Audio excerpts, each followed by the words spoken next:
the old slave song, follow the drinking gourd.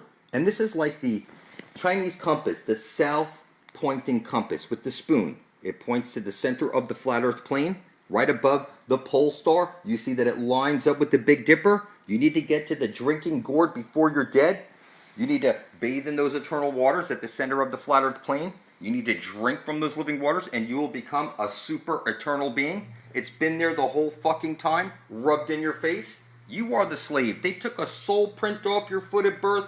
You are owned by the motherfucking devil. You don't have to like it. Until you get to this place and get your eternal life, you are owned by the motherfucking devil. You pay taxes, you get up and go to school, you go to work, whatever, get a job. And I'm explaining to you that you're a silly human slave and you know nothing of truth. You need to get to the center of the flat earth plane before you're dead. I recommend you get to my channel for truth immediately and catch up on reality. Because all I see is filthy, retarded monkeys out there. Lost at sea, officially dead. It's going to be easy to take over this world because all I see is fucking retarded cockroaches everywhere. It's pitiful. See that light called the North Star in the middle of the sky like a bullseye. It's gonna be there the rest of your life. It ain't moving.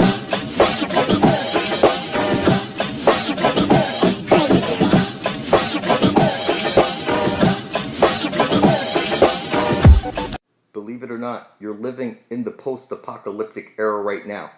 See, those mountains out there are giant tree stumps of silica trees that used to reach up higher than the clouds. And they're all gone now. So clearly, we're living in the post-apocalyptic era. And, you know, they show you all these images of, you know, like nuclear bombs and stuff like that. And they tell you that if a nuclear bomb goes off, the radiation will take tens of thousands of years to clear up. But then you go to Hiroshima and Nagasaki and they built right on top of ground zero. And it's all fake. The cities were firebombed. And you've been hustled about everything in your history books. So you're in the post-apocalyptic era right now. Those were giant silica trees that used to reach up above the clouds. You know that Jack and the Beanstalk? You know, they rub this shit in your face, people. So it's true. We're in the post-apocalyptic era right now. And, you know, it is just that simple. Whether you see it or not. I'm telling you that it's been rubbed in your face since day one. How people don't see this is beyond me. And, you know, the earth is flat. Everybody thinks they're on a ball floating through space as a monkey. It's kind of silly. And your compass needle, if you pick up any compass, you'll see that needle is pointing to the center of the flat earth plane. There's a holy grail there, a fountain of youth, where you drink from those living waters and get eternal life. And you need to get to my channel and catch up on reality. I pointed out in a previous video that the ancient gods of the past are real. And they give out gifts if you stand in truth for the benefit of all, to bring forth heaven on earth, release everybody from bondage. And you get the favor of the gods and goddesses of this realm that you live. You're in the Colosseum right now. So when you see people talking shit like, oh, if you put your blood up beside QuasiLuminous under blood over intent to bring forth heaven on earth, then you're going to be demon possessed. And this is kind of funny. These are flippy Jesus freaks you can't possibly imagine. They start out all their videos with, praise Jesus. That's kind of funny. They don't even know that Jesus is the sun above your head. And it's conscious. And until you look at the sun and speak your intent, that you intend to bring forth heaven on earth for the benefit of all. Kindly give me the knowledge of the ages so I can carry this to fruition. You know, you ain't getting no knowledge. You're not going to get any power. You're a filthy monkey lost at sea. It's pitiful. You're the demon. Well, I wrote this song for the Christian youth. I want to teach kids the Christian truth. Jesus Christ is my nigga. Take it away, Mary Sue. Jesus Christ is my nigga. He's the son of the original G.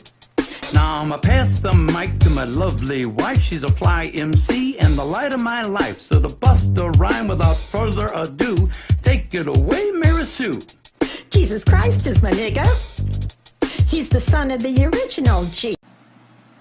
You know, you're living in Babylon right now. You see, Babble is what people do. They babble on about useless information. You know, you stand around a water cooler, you hear them talking about, you know, the Super Bowl. Everything's useless information. And once you figure out that every compass is pointing to the Holy Grail, where you get eternal life and passage into the Garden of Eden, you know, your whole life's going to change. Because, you know, right now, you've been babbled to death with useless information. You think you're on a ball floating through space as a monkey. You think you evolved from a monkey. You're in the fucking Colosseum. There's a dome above your head. It's one light hole, one black hole, on loop through the Holy of Holies. Every compass points to it. Okay? There's no way to fuck it up. This is where Jesus is being eaten up by the black sun and the green astral jet comes shooting out. This is the infinite potential, the Earth's memory, the aurora borealis, the living dynamo. And you bow your head in prayer to this black sun. You blow out the candles, make a wish. You sit in a pew because it's the ash-trailing light. You know, every word you speak is a magic spell. You took spell casting in school. You took your test with your number 2 shit pencil. Number 1 is a pee-pee. Number 2 is shit. You have literally everything in reverse. You throw your coin in the wishing well. You blow on the dice. This is the living dynamo, the infinite potential. And it's right over there. X marks the spot, the center of the dish. And it's kind of funny. If I don't make videos every day pointing this out, nobody will, and everybody will surely die. You have the elements like earth, air, fire, water, ether. So what you could do is write on a piece of paper something selfless, like, I intend to bring forth heaven and earth for the benefit of all. Spill your blood on that, and then burn this in a pot on your nightstand right beside your bed at midnight, and call out to the universe, asking the universe for guidance. You need to keep this completely selfless, people, and you'll gain an elemental power out of the universe associated with fire. And it is this simple. You write out on a piece of paper, you know, I've boiled my intent, a selfless intent, and poured the cooled off water into an aloe vera plant. What I'm saying to you is that water, earth, air, fire, the Ethernet, like I've written one out, published it to the Ethernet originally, and then I did another one a year after, using gallons of my blood with the blood bank note certificates. And what I'm saying to you is that each one of these different things that I do adds another, you know, elemental type ability to see stuff that nobody else can see. And it's going to be easy to take over this world because everybody's a little pussy and they can't see anything.